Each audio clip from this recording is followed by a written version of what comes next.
Demon slayer franchise ने पूरे internet को तबाह करके रख दिया है और इसकी पॉपुलैरिटी सीजन 1 एपिसोड 19 जैसे ही एयर हुआ था वो वायरल चला गया। ऊपर से इसकी मांगा ने करोड़ों अरबों कॉपीज बेच दी हैं और वन पीस के कई रिकॉर्ड्स तोड़ दिए जो कि मांगा कैटेगरी में सबका बाप है। इसकी मूवी बन जाती है top grossing anime movie of all time. I repeat, of all time. Japan में इसकी पॉपुलैरिटी इतनी ज्यादा है कि हर जेंडर, रेस, एज और डेमोग्राफिक के लोग इसे पसंद करते हैं। अपने हर रिलीज के साथ ये फ्रेंचाइज कोई ना कोई बड़ा रिकॉर्ड तोड़ देती है, चाहे वो मांगा सेल्स हो या एनिमे अवार्ड या फिर मूवीज कलेक्शन, सारे के सारे रिकॉर्ड्स। और इस सब के साथ ये स्टेटमेंट देना गलत नहीं होगा कि डीमन स्लेयर बन चुका है न्यू जनरेशन का नंबर 1 एनिमे। जिसके साथ एक सवाल सभी के मन में आता है कि आखिर क्यों।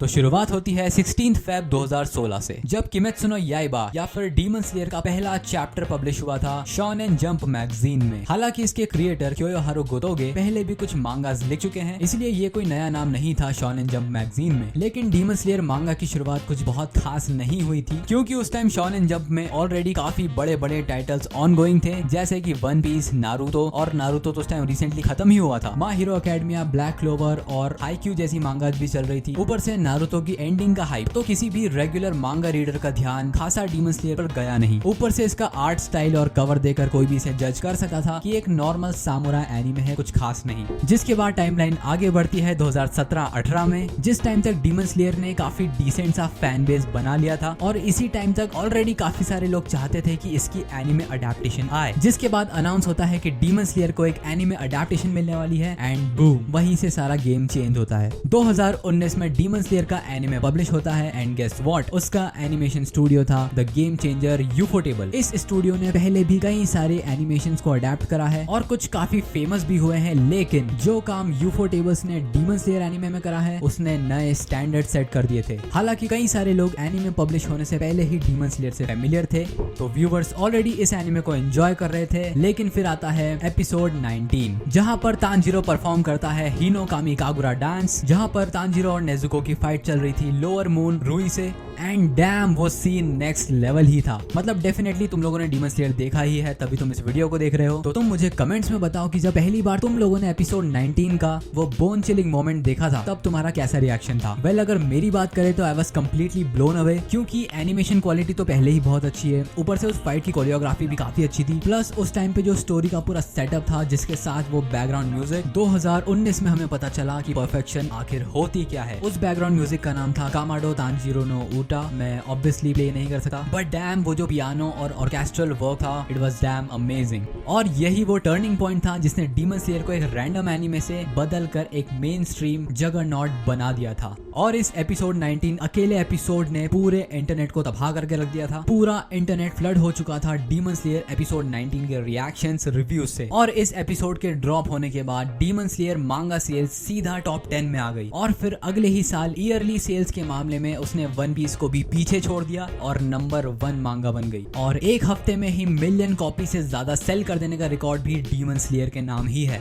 1 मिलियन फिजिकल कॉपीज सेल करना बाय द वे बहुत बड़ी बात है। जिसके बाद डीमन स्लेयर रिलीज करता है एक मूवी 2020 में, यानी कि कोविड के टाइम पे। And as we all know, मैं किस मूवी के बारे में बात कर रहा हूँ, किमेत्सु नो याइबा म्यूगेन ट्रेन मूवी, जो कि रिलीज होते ही एक न्यूक्लियर बॉम्ब की तरह फट गई और इस अकेली मूवी ने all over the globe records तोड़ दिए। टिल डेट ये मूवी जापान की हाईएस्ट ग्रॉसिंग मूवी है और ये वो पहली मूवी थी जिसने स्पिरिटेड अवे को पीछे छोड़ दिया था।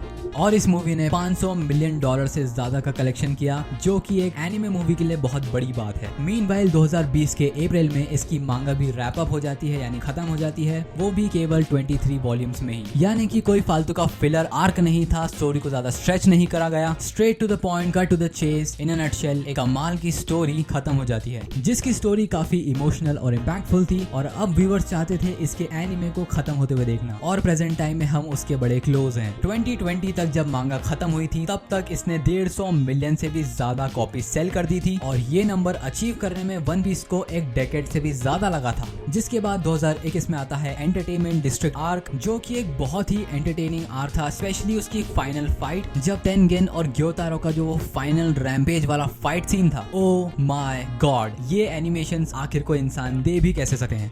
यूफोटेबल ने एक बार फिर से नए एनिमेशन स्टैंडर्ड सेट कर दिए, क्योंकि एक नॉर्मल फाइट सीन को इस लेवल पे एनिमेट करना फिर भी पॉसिबल है, लेकिन 6 एपिसोड्स तक चलती फाइट को कंसिस्टेंटली ऐसे ही एनिमेशंस देना लिटरली इम्पॉसिबल है। जिसके बाद 2023 में आता है इसका नेक्स्ट सीजन यानी कि स्वॉर्ड्समिथ विलेज आर्क। ये आर्क बहुत ज्यादा एंटरटेनिंग नहीं था, लेकिन इसकी फाइट सीन्स और फैन सर्विस की वजह से काफी लोग इसे पसंद करते हैं। जिसके बाद 2024 में आता है हाशिरा ट्रेनिंग आर्क, जो कि वैसे तो एक फिलर आर्क है, बट स्टिल ये सीजन बहुत एंटरटेनिंग था और हमें कुछ ऐसी फाइट्स भी देखने को मिली जो कि मांगा में नहीं थी। जिसके बाद अब प्रेजेंट टाइम में यानी कि 2025 में हम लोग एंटर कर चुके हैं इन्फिनिटी कैसल आर्क में, जिसकी शुरुआत हुई है मूवी से, जो कि डीमन स्लेयर फ्रेंचाइज के लिए हमेशा काम करती है, अकाजा रिटर्न्स, जिसमें हमें सिर्फ अपर मून 3 अकाजा की फाइट दिखाएंगे जो कि तानजीरो और गियो के साथ होने वाली है। वैसे अगर तुम लोगों ने नोटिस करा हो तो जब मैंने अपने चैनल पर इस स्टोरी को एक्सप्लेन करा था, तब मैंने भी ऐसे ही 3 पार्ट्स में इन्फिनिटी कैसल आर्क को रैप अप करा था, जिससे हमें पता चलता है कि यूफोटेबल्स वाले भी मेरी वीडियोस देखते हैं।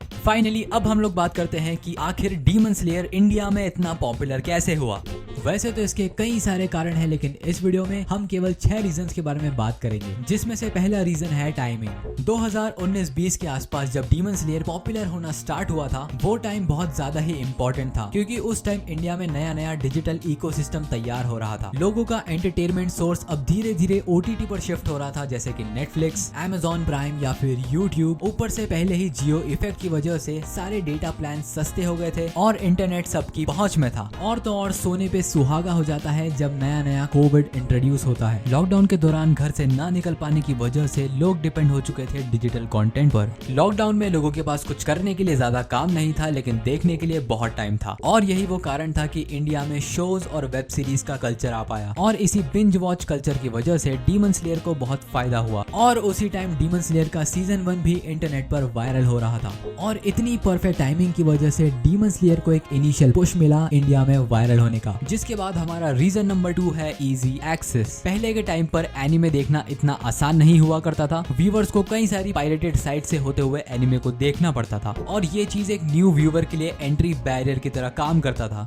डीमन स्लेयर के साथ ये सीन नहीं था, क्योंकि ये सीरीज नेटफ्लिक्स और क्रंचीरोल पर इजीली अवेलेबल थी, तो अब बिना किसी पायरेट साइट के व्यूवर इसे लीगली एक्सेस कर सकते थे। और इस सब के कुछ टाइम बाद लैंग्वेज बैरियर को खत्म करते हुए स्वॉर्ड्समिथ विलेज आर्क को भी हिंदी में डब कर दिया गया था, तो जितने भी लोग इंग्लिश या जापानीज में कंफर्टेबल नहीं थे, अब वो हिंदी में डीमन स्लेयर का मजा उठा सकते थे। जिसके बाद आगे चलकर क्रंचीरोल ने अपने प्लान्स भी सस्ते कर दिए थे इंडियन ऑडियंस के लिए, और ये एक बहुत ही कमाल का मूव था, क्योंकि मैंने भी पहली बार तभी क्रंचीरोल का सब्सक्रिप्शन लिया था। जिसके बाद बढ़ते हैं हमारे थर्ड रीजन पर, विच इज फोमो, यानी कि फियर ऑफ मिसिंग आउट। तो जब अगस्त 2021 में पहली बार officially Mugen train movie Indian theatres में रिलीज हुई थी PVR और आइनॉक्स पर, तब सभी इंडियन फैंस को एक्सपेक्टेड था कि शोज बड़े ही कम लगेंगे और लिमिटेड जगह पर लगेंगे, लेकिन म्यूगन ट्रेन मूवी का स्केल काफी ज्यादा बड़ा था, और उस मूवी को इंडिया में नेशन वाइड स्क्रीन्स मिली थी, यानी कि सभी बड़ी सिटीज में और कई छोटी सिटीज में भी। अब मान लो कि 5 लोगों का ग्रुप है, जिसमें से 3 लोग डीमन स्लेयर की मूवी देख कर आए हैं और सिर्फ उसके बारे में ही बात कर रहे हैं, उस मूवी की तारीफ कर रहे हैं और अपना एक्सपीरियंस शेयर कर रहे हैं। तो यहाँ पर बाकी के 2 लोग एक्सपीरियंस करते हैं फियर ऑफ मिसिंग आउट। अब क्योंकि एक बहुत बड़े क्राउड ने इस मूवी को देख लिया था और अप्रिशिएट कर रहे थे, इसलिए बाकी के लोग जो नहीं देख पाए थे, अब वो लोग चाहते थे कि वो भी इस मूवी को एक्सपीरियंस करें, और यहीं पर मास्टर स्ट्रोक खेला PVR और आइनॉक्स ने। मूवी की स्क्रीनिंग खत्म होने के कुछ टाइम बाद वापस से इसकी री रिलीज करवाए गए, ताकि जिन लोगों ने इस मूवी को पहले नहीं देखा था वो अब थिएटर में आकर एक्सपीरियंस कर सके। और ये री रिलीज का सिलसिला केवल म्यूगन ट्रेन मूवी तक ही नहीं, बल्कि एंटरटेनमेंट डिस्ट्रिक्ट आर्क और स्वॉर्ड्समिथ विलेज आर्क के कंपाइलेशन को भी इंडिया में रिलीज किया गया। और मुझे बताने की बिल्कुल जरूरत नहीं है कि इंडिया के लोगों को थिएटर्स कितने पसंद है, और म्यूगन ट्रेन मूवी इतनी बड़ी सक्सेस थी कि बाकी सारे एनिमेज भी इंडिया की तरफ अट्रैक्ट होने लगे। Reason number 4, India's anime boom. तो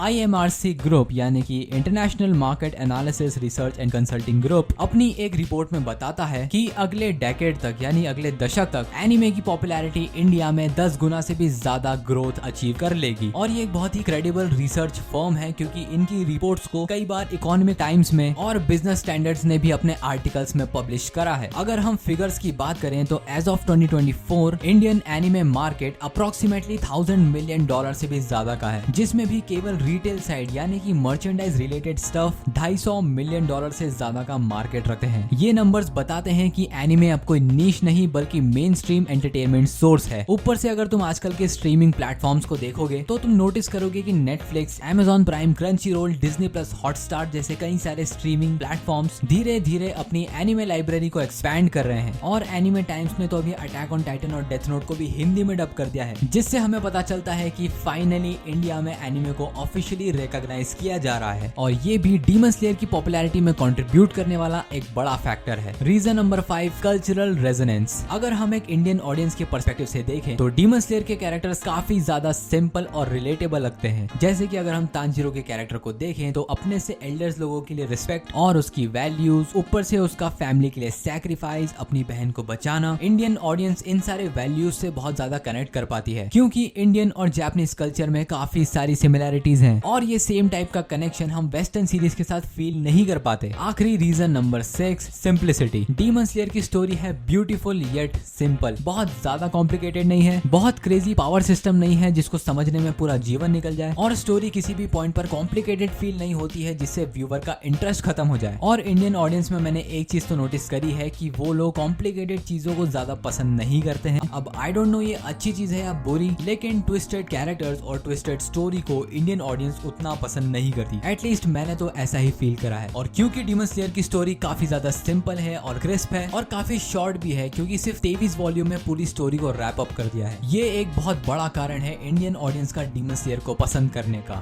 ये सब तो सिर्फ शुरुआत थी। डीमन स्लेयर और बाकी सारे एनिमेज इंडिया में और भी ज्यादा पॉपुलर होने वाले हैं और एनिमे अपने यूनिक स्टाइल और स्टोरीज की वजह से इंडिया में बहुत पॉपुलर होने वाला है। इस बारे में तुम लोग क्या सोचते हो, कमेंट्स में जरूर बताना।